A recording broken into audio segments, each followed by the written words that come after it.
Olá, iniciar mais uma aula de Geografia do terceiro ano. Eu sou a professora Luiziana Santos Gonçalves. A aula de hoje vai ser sobre a América Latina, ainda continuando o assunto da América Latina. Eu achei importante falar mais um pouco sobre a América Latina e encerrar esse capítulo.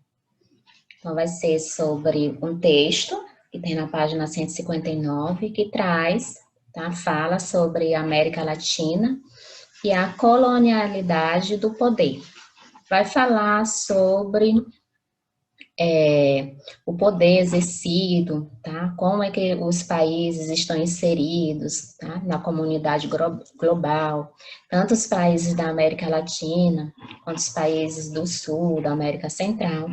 Então, nós vamos falar sobre essa América Latina, hoje, atual.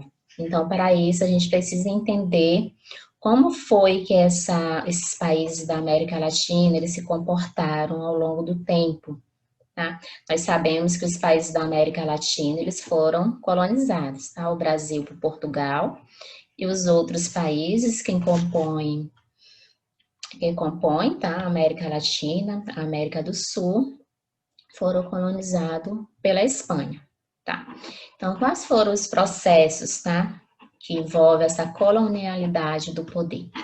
Então, prosseguindo. Os processos de integração regional em curso hoje na América Latina têm sido marcados por uma lógica territorial, tá? Então, nós temos um território, esse território, ele é imenso. O Brasil, ele tem uma extensão territorial, por exemplo, muito grande, que tem concebido grandes áreas do espaço geográfico latino. Então, toda essa extensão territorial da América Latina, nós vamos chamar de espaço geográfico. Então, nós vamos ter aqueles espaços ocupados e nós vamos ter aquele vazio demográfico, que nós chamamos, vazio geográfico, tá? Que não são tão ocupados, tá? Então, geográfico áreas de espaço geográfico latino-americano como vazios demográficos. Aqui está entre aspas, porque nem sempre esses vazios demográficos, eles estão desocupados, tá? Ou terras disponíveis, tá? Geralmente quem ocupa esses vazios demográficos, esses espaços ou terras disponíveis são as comunidades, tá? São os povos, tá? Indígenas, comunidades oriundas, tá? Comunidades quilombolas, tá? Então, esses vazios demográficos ou terras disponíveis, eles estão ocupados por essas comunidades, por esses povos. Entretanto, existe a concepção oculta de que muitas dessas áreas não apenas são ocupadas por uma grande diversidade de populações, como também são ricas em biodiversidade. Aqui eu já vou falar sobre os animais, tá? Esses espaços, tá? Esses vazios demográficos ou terras disponíveis, essa grande extensão territorial, tá? São ocupados pela biodiversidade, são pelos animais, tá? Nós temos algumas espécies que só têm alguns biomas, tá? A exemplo da floresta amazônica, tá? Que está aí, tá? Que é motivo de tantas desavenças, principalmente políticas, tá? Então, nós temos que ter a preocupação de preservação desses vazios demográficos, entre aspas, por terras disponíveis, tá? Essas extensões de terras que são ocupadas principalmente pelo indígena e por comunidades quilombolas, e também sobre a questão da preservação da biodiversidade, tá? Na América Latina. Então, qual é a compreensão da natureza? Tá? Partindo desse texto, qual é a compreensão que nós temos da natureza? Tá?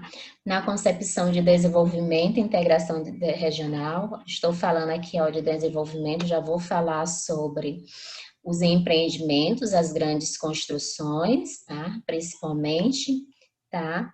De estradas, tá? De rodovias, tá? Também afeta essa natureza, tá bom? a integração e integração regional, a natureza como seus complexos biomas e domínios morfoclimáticos. É compreendida como simples obstáculo a ser superado pela engenharia e povos e comunidades como. Quais são esses povos e comunidades que ocupam, tá, essa natureza? Tá? Trazendo aqui para o Brasil, que eu ocupo, por exemplo, algumas extensões, tá, da floresta amazônica. Por exemplo, aqui mesmo no Maranhão, nós temos comunidades dos povos originários, que são os indígenas, os índios. Né? Então, eles vivem hoje em dia em reservas. Tá? Nós temos as comunidades remanescentes de quilombolas, tá? São aqueles descendentes de escravos, de pessoas escravizadas oriundas da África. Então, nós temos os quilombolas, os indígenas e os camponeses, que são aquele pequeno agricultor familiar. Então, todos esses povos, essas comunidades e esses camponeses, que principalmente trabalham na agricultura familiar, eles sofrem com esse desenvolvimento e essa integração regional. Muitos povos indígenas, comunidades indígenas, estão marcadas, tá? E futuramente elas são comunidades que podem até desaparecer.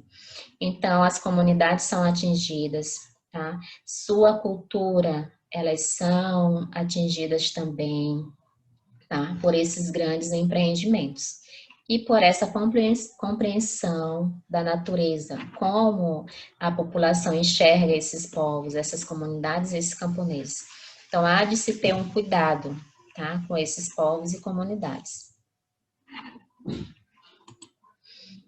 Já a expropriação de populações, tá? O que é a expropriação de populações? A expropriação de muitas populações de suas terras tem se tornado comum a muitos dos empreendimentos de integração regional. A execução de grandes projetos de integração física e de infraestrutura em curso atualmente no continente tem sido acompanhada por intensos conflitos territoriais. Então, essa integração, esses empreendimentos, tá? Essa integração regional, muitas das vezes, tá? Essas construções, tá bom? Principalmente a construção das hidrelétricas, tá? E um exemplo desses empreendimentos, elas acabam atingindo algumas comunidades, tá?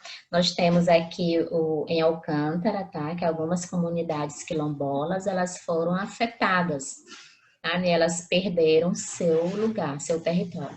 Elas foram expropriadas de suas terras, do seu lugar de viver. Então, isso que é a expropriação. Então, o que acontece quando há um empreendimento, como, por exemplo, a construção de um porto, ou a construção de uma hidrelétrica, ou de uma ferrovia, ou de uma BR, ou de uma estrada, a fim de haver uma integração regional? Geralmente passam nas terras, tá? Dentro dessas terras demarcadas, essas terras ocupadas pelos povos indígenas e pelas comunidades quilombolas, e também não deixando de citar as comunidades ribeirinhas, que são aquelas populações que vivem em torno, tá, dos rios, dos lagos, e eles se sustentam da pesca, tá, do que eles retiram da natureza. Então, uma das comunidades mais atingidas atualmente pela construção de hidrelétricas são as comunidades ribeirinhas. Elas são retiradas daquele lugar, são levadas para outros lugares, tá? Que nós chamamos de assentamentos. Mas nem sempre esse assentamento, esse lugar, ele vai suprir as necessidades dessas populações, dessas comunidades. Então, nós chamamos de expropriação de populações. É quando as populações que vivem nesses lugares, elas perdem suas terras para a construção de um grande empreendimento. Exemplo, as estradas, tá? As BRs, tá? A construção de portos, tá bom? Então, são exemplos de grandes construções, hidrelétricas principalmente, São exemplos de causas de grandes empreendimentos que causam a expropriação de populações. O espaço latino-americano. Que espaço latino-americano é esse? Quando eu falo desse espaço latino-americano, eu já vou estar falando aqui da nossa América, América do Sul. Essa forma de conhecer o espaço latino-americano, entretanto, não é nova, tá? Vem desde a época da colonização. Esse espaço latino-americano, ele sempre foi ocupado, tá? Primeiro com os colonizadores, depois vieram outros povos ocupando esses espaços. Ao contrário, remonta-nos ao legado colonial. Aqui já estou falando da época da colonização, que atravessa a formação do sistema mundo moderno colonial a partir de 1492. Quando os países europeus se lançaram ao mar e começaram a conquistar novas terras, novos espaços, a descobrir, entre aspas, outros países, começou a ocupação desse espaço latino-americano. É exemplo aqui do Brasil, que foi colônia de Portugal, um país europeu. É como se essas terras fossem divididas para esses países ricos, esses países europeus. Assim como o continente africano, tá? Como os países do continente africano, os países aqui da América Central. Então, esse espaço latino-americano, ele sempre foi fruto, tá, de ocupação. E a atual integração regional? Qual é essa integração regional dos países sul-americanos? Aqui eu já vou falar sobre a integração regional mundial, global. Como é que esses países eles estão inseridos, tá, globalmente, tá, nos blocos econômicos? Como é que eles estão se comportando regionalmente, tá, mundialmente? Tá? E também na globalização. Como é que o Brasil está inserido nessa integração regional ou mundial?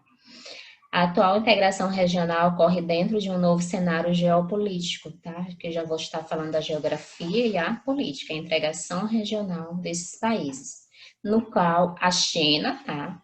Exemplo da China, segunda maior economia do planeta, em particular, passa a desempenhar importante centralidade. Nesse contexto, a integração física da América Latina e da América do Sul, em específico, tem se apresentado como demandas asiáticas por commodities. O que essas demandas asiáticas por commodities? São as mercadorias.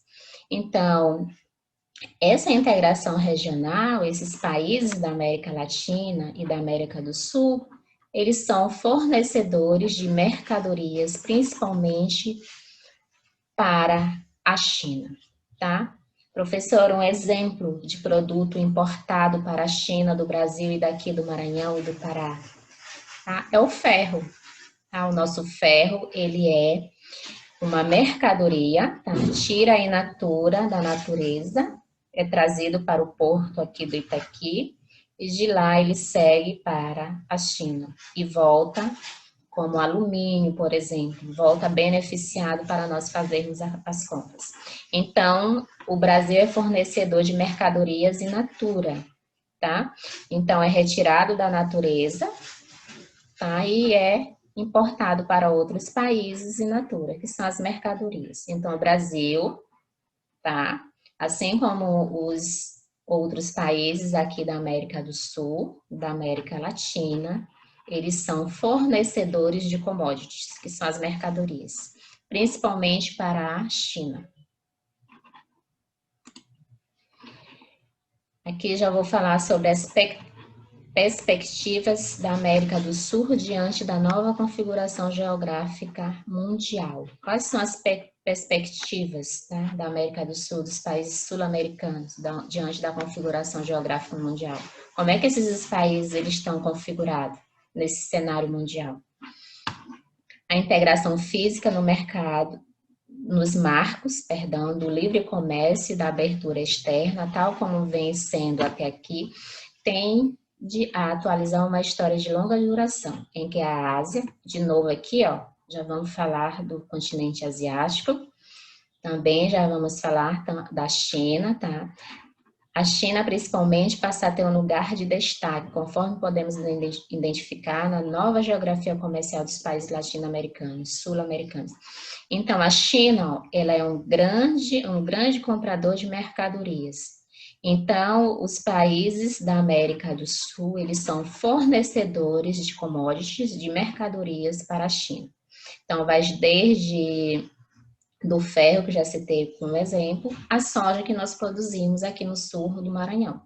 Então, são fornecedores de mercadorias, tá, para a China. Então, citei aqui exemplo da Ásia, Japão, tigres asiáticos e a China. Então, tem um dinamismo econômico, tá? Então, esses países sul-americanos, eles fornecem muitas mercadorias para esses países asiáticos. E o Brasil, Argentina, Uruguai e Venezuela têm uma integração regional, tá? Esses países aqui, tá? Eles compõem alguns blocos econômicos, tá? Fazem parte de blocos econômicos, principalmente para vender suas mercadorias, ter uma relação econômica e enfrentar esse cenário mundial, fazer parte dessa geografia mundial. Citei aqui a Colômbia, Peru, Chile, tem uma ligação forte com os Estados Unidos. Tá? O Brasil também, agora nesse atual governo, ele está tendo uma ligação muito forte com os Estados Unidos, mas a priori, Colômbia, Peru, Chile. Então, são as perspectivas da América do Sul diante da nova configuração geográfica mundial. E aqui são as nossas referências. Baldrá e André, livro didático que é utilizado na escola.